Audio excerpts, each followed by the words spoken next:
ஒன்று சாமுவேலின் புஸ்தகம் 3ஆம் அதிகாரத்தை நாம் திருப்பி வைத்துக் கொள்வோம். முக்கியமாக சாமுவேல் என்ற ஒரு தேவனுடைய மனுஷனை குறித்து நாம் இந்த நாளிலே தியானிக்க இருக்கிறோம். சிறு வயதிலே சாமுவேலை எப்படி அவருடைய பிறப்பை குறித்து நாம் பார்த்தோம் என்று சொன்னால், சாமுவேல் அவருடைய தந்தையின் பெயர் எல்கானா. இந்த எல்கானா அவருடைய தாயின் பெயர் அன்னாள். அன்னாளுக்கு ரொம்ப நாளாக பிள்ளைகள் இல்லாததுனால அவங்க ஒவ்வொரு வருஷமும் தேவனுடைய ஆலயத்துக்கு போனால் அவர்கள் துக்கத்தை சந்திப்பார்கள். ஒவ்வொரு வருஷமும் பண்டிகை தோறும் அவர்கள் ஆலயத்துக்கு போகிறவர்கள். பழங்காலங்களிலே நம்மை போன்று வாரம் ஆலயத்திற்கு போகிறவர்கள் குறைவு. பண்டிகை தோறும் போகிற ஒரு கூட்டம் உண்டு. வாரந்தோறும் ஓய்வு நாளில் போகின்ற ஒரு கூட்டம் உண்டு. பண்டிகைக்கு மட்டும் வர்றவங்க உண்டு. இவர்களை சொல்வோம் பண்டிகை கிறிஸ்தவர்கள் என்று சொல்லுவோம். அவர்கள் ஒன்லி பண்டிகைக்கு மட்டும்தான் சர்ச்சுக்கு வருவாங்க, மற்ற நாள் வரமாட்டாங்க. ஏதாவது ஒரு ஃபெஸ்டிவல்னால் வருவாங்க, மற்ற நாள் வரமாட்டாங்க. ஸோ இப்படி நிறைய கிறிஸ்தவர்கள் அந்த பண்டிகை தோறும் வருவார்கள். சர்ச்சுக்கு வெளியே அவர்கள் கொண்டு வந்த ஆடுகளை பலியிட்டு, நம்ம ஊரில் ஒரு பண்டிகை எப்படி நடக்கிறது, ஒரு இந்து பண்டிகை எப்படி நடக்கிறதோ அந்த கோயிலுக்கு சைடில் ஆடு கிடாலாம் பலியிட்டு அப்புறம் அதுக்கெல்லாம் சமையல்லாம் வச்சு பொங்க வச்சு எல்லாம் செய்கிற மாதிரி தான் அந்த காலத்தினுடைய திருச்சபை முறையிலும் அப்படி தான் இருந்தது. அந்த முறையை தான் அவங்க செஞ்சிட்டு இருந்தாங்க. ஆனால் இந்த பங்கு பிரிக்கிற நேரம் வரும்போது கணவன்மார்கள் சமைத்த கறிகளை பங்கு பிரித்து கொடுப்பார்கள். அந்த பங்கை பிரித்து கொடுக்கும்போது அன்னாள் ஒதுக்கப்பட்டாள், தன் குடும்பத்தாரால் ஒதுக்கப்பட்டாள். தன் குடும்பத்தில் தன்னுடைய பங்கு பிரிக்கப்படும் பொழுது அன்னாள் ஒதுக்கப்பட்டவளாய் காணப்பட்டாள். அன்னாளுடைய முகம் கஷ்டப்பட்டது, வேறுபட்டது. அவளுக்குள்ள மனசுக்குள்ள ஒரு பெரிய கஷ்டம் அவளை வாட்டிக்கொண்டே இருந்தது. ஏனென்று சொன்னால் தனக்கு பிள்ளை இல்லை என்ற ஒரு வருத்தம். சரி, பண்டிகை, எல்லாரும் வெளியே விழா கோலங்கள் பூண்டிருக்கிறது. ஆனால் திருச்சபைக்கு உள்ளே ஒருத்தி மட்டும் முழங்கால் போட்டு ஜெபித்து கொண்டு இருக்கிறார். ஒரே ஒரு பெண்மணி மட்டும் முழங்கால் போட்டு ஜெபித்து கொண்டு இருக்கிறார். இந்த அவளுடைய ஜெபத்தை பார்த்த ஊழியக்காரனுக்கு கூட ஆச்சரியமாக இருந்தது. பண்டிகை அன்னைக்கு யாருமே முழங்கால் போட்டு ஜெபம் பண்ணுறதில்ல. வந்தோடனே உட்காருவாங்க, புது ட்ரெஸ்ஸு போட்டிருப்பாங்க, ஒரு சின்ன ப்ரேயரை பண்ணுவாங்க, பாஸ்டர்கிட்ட ஆசீர்வாதம் வாங்குவாங்க. அதுக்கப்புறம் நேராக வீட்டுக்கு போய் பிரியாணி சாப்பிடுவாங்க. அதுதான் பண்டிகை. நம்மெல்லாம் அப்படி தானே பண்ணிக்கிட்டு இருக்கோம். பண்டிகைன்றது என்ன? சர்ச்சு முடிஞ்சோன்னே நேராக வீட்டுக்கு போவோம், நல்ல ஒரு பிரியாணி சாப்பிடுவோம், அல்லது ஒரு மட்டனோ சிக்கனோ வாங்கி சாப்பிடுவோம். அது ஒரு செலிப்ரேஷன் நாள். அந்த விழாக்கோலம் பூண்ட அந்த நாளில் இந்த அன்னாள் மட்டும் முழங்கால் படியிட்டு ஜெபித்து கொண்டிருக்கிறாள். அல்லேலூயா, அல்லேலூயா. அவள் முழங்கால் படியிட்டு ஜெபிப்பதற்கு ஒரே காரணம், தனக்கு ஒரு குழந்தை வேண்டும் என்ற ஜெபம், தனக்கு ஒரு பிள்ளை வேண்டும் என்ற ஒரு ஜெபம் அவள் உள் ஆணித்தரமான மனசில் அப்படியே அந்த ஜெபத்தில் மூழ்கிட்டு இருக்கா. அவள் கொஞ்ச நேரம் ஜெபம் பண்ணுறா, கொஞ்ச நேரம் எமோஷன் ஆகிறா, கொஞ்ச நேரம் ஜெபம் பண்ணுறா, திரும்பி எமோஷன் ஆகிறா. இதை ஊழியக்காரர் பார்த்துக்கிட்டே இருந்தார். அந்த ஊழியக்காரர் பார்த்துட்டு மாம்சீகமாக ஒரு ஜட்ஜ்மெண்ட்டை கொடுக்குறாரு. என்ன, நீ குடிச்சிட்டு வந்திருக்கியா? விழா பண்டிகையிலெல்லாம் ஒயின் சாப்பிட்றது வழக்கமாச்சே.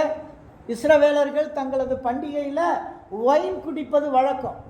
ஆகவே இந்த ஒயினுக்கு இது குடிச்சிட்டு சர்ச்சில் உட்காந்துக்கிட்டு ஏதோ வாயை போட்டு பிதற்றிட்டு இருக்கிறியான்னு கேட்டார். அவர் கேட்டதுக்கு அந்த அம்மா சொல்லிச்சு, இல்லையா, நான் ஒயினெல்லாம் குடிக்கல, நான் உண்மையிலே ஏசப்பாட்ட மன்றாடிக்கிட்டு இருக்கேன். அல்லேலூயா, அல்லேலூயா. சில நேரங்களில் மாம்சீக முடிவை எடுத்து விடுகிறோம். அந்த அன்னாள் செபித்து கொண்டிருந்த செபத்தை மாம்சீகமான முடிவை எடுத்து விட்டார். அந்த ஊழியக்காரர் மாம்சீகமாக எடுத்துக்கொண்டார். குடித்திருக்கிறாயா என்று சொல்லி மாம்சீக முடிவை எடுத்துக்கொண்டார். ஆனால் அவர் எடுத்த முடிவு தவறாக இருந்தது என்பதை நான் இந்த நாளில் உங்களிடத்தில் சொல்ல விரும்புகிறேன். அப்படித்தான் இன்னைக்கு நம்ம நிறைய நேரங்களிலே மற்றவங்களை ஜட்ஜ் பண்ணுற நேரங்களில் நம்ம சில நேரங்களில் தவறான முடிவுகளை எடுத்து விடுகிறோம். அன்னாள் தன்னுடைய ஜெபத்தில் அவள் கர்த்தரோட இணைஞ்சிட்டு இருக்கிறான். அவளுக்கும் கர்த்தருக்கும் இருக்கிற ஒரு இன்டிமசி ரிலேஷன்ஷிப்பு நீங்கள் பைபிளில் படித்து பார்த்தீங்கன்னா அவளுடைய ப்ரேயர் இருக்குது, அன்னாளின் ஜெபம்னு. நீங்கள் எடுத்து விமன்ஸ் ப்ரேயர்லாம் படித்து பார்த்தீங்களா என்னன்னு எனக்கு தெரியாது. விமன்ஸ் ப்ரேயரில் இதை பற்றி நீங்கள் ஆராய்ச்சி பண்ணணும். இந்த அன்னாளின் ஜெபம், இந்த அன்னாளின் ஜெபம்ன்றது எவ்வளோ ஒரு பவர்ஃபுல்லான prayer. It is receive a blessing. அவள் தன்னுடைய கருவுக்குள்ள உருவாகக்கூடிய குழந்தைக்கான ஒரு ஜெபம் அது. அல்லேலூயா, அல்லேலூயா. அந்த அளவுக்கு ஆணித்தரமான ஜெபம். அந்த ஒரு ஜெபம் பாருங்க. ஃபர்ஸ்ட் அந்த ஊழியக்காரரு மாம்சீகமாக ஜட்ஜ் பண்ணாருன்னு சொன்னேன். அதே ஊழியக்காரர் வாயிலிருந்து ஆசீர்வாதம் வெளியே வருது. அல்லேலூயா. அடுத்த வருஷம் உனக்கு ஒரு குழந்தை இருக்கும். அல்லேலூயா. அடுத்த வருஷம் அன்னாள் செபித்த ஜெபம் அந்த ஊழியக்காரனின் வாயிலிருந்து தேவனுடைய வார்த்தை புறப்பட்டு வந்தது. அல்லேலூயா.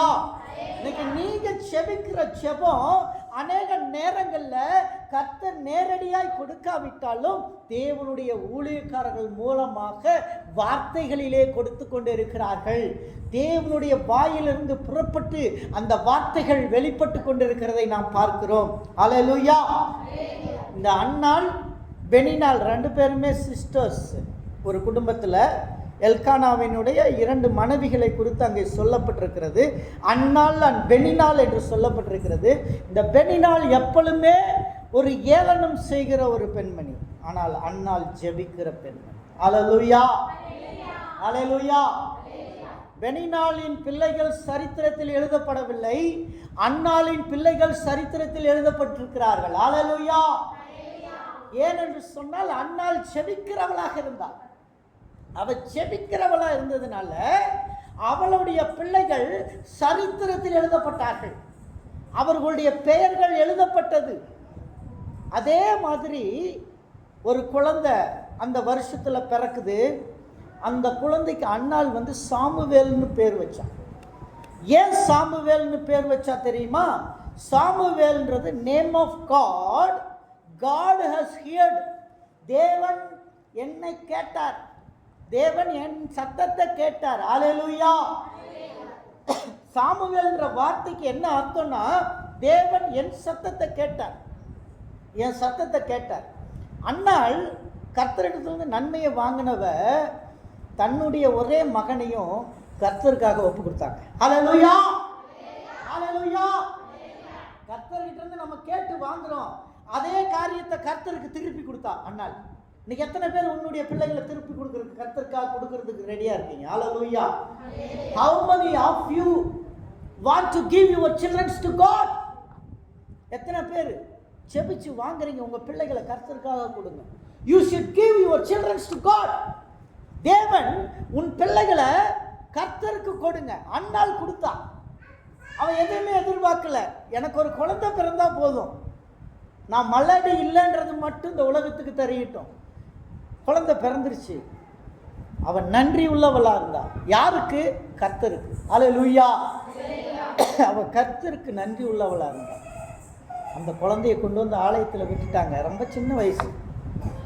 ஏறக்குறைய தேவதாசர்கள் சொல்கிறாங்க 6 வயசுல விட்டுட்டு போயிட்டான். எத்தனை வயசுல? 6 வயசு. சின்ன பையன், குட்டி பையனா இருக்கும்போது 6 வயசுல விட்டுட்டு போயாச்சு. அந்த 6 வயசு பையன், ஒரு குட்டி தம்பி, சர்ச்சில் இருக்கான். சர்ச்சில் என்ன பண்ணுறான்? விளக்க துடைக்கிறான், விளக்குக்கு எண்ணெய் ஊற்றுறான், ஆசனங்களை எல்லாம் துடைச்சி வைக்கிறான், சமூகத்து அப்பத்தை மேஜையில் வைக்கிறான். எல்லா காரியங்களையும், எல்லா ஆலயத்தின் பணிகளையும் செய்கிறவனாக இருந்தான். அல்லேலூயா. இந்த சிறு வயதுல அவன் ஆலயத்தின் பணிகளை செய்கிறவனாக இருந்தான். சின்ன வயசுல 6 வயசுல இருந்து ஏறக்குறைய 6 வருஷம் அந்த சர்ச்சிலே இருந்துட்டான். கரெக்டாக கர்த்தர் சந்திக்கிற நேரம் 12 வயசு. கர்த்தர் சந்தித்த நேரம் 12 வயசு. பைபிளில் சொல்லப்படலை, பட்டு பைபிள் கமெண்ட்ரியில் சொல்லப்பட்டிருக்கு. தேவ தாசர்களும் சொல்றாங்க, when Samuel meet by God, it is commonly said that Samuel meet by God at the age of 12. ஏசப்பாவும் சர்ச்சுக்கு வந்தது 12 வயசுல, ஆலயத்துக்கு வந்து தன்னை அர்ப்பணிச்சது 12 வயசுல. சாமுவேலும் தேவனுக்காக தன்னை அர்ப்பணிச்சதும் அதே அந்த 12 வயசுல. 12 வயசுல அவன் அங்க இருக்கான். ஆனால் தாயின் ஜெபத்தினால பிறந்தவன், அவன் சிறு வயதுல அழைப்பு வருது, கர்த்தருடைய அழைப்பு. அல்லேலூயா, அல்லேலூயா. கர்த்தருடைய அழைப்பு எந்த நேரம்னாலும் வரும். அழைப்பு எப்போ வரும்னு தெரியாது, யாராருக்கு எப்போ வரும்னு தெரியாது. The God's calling is come at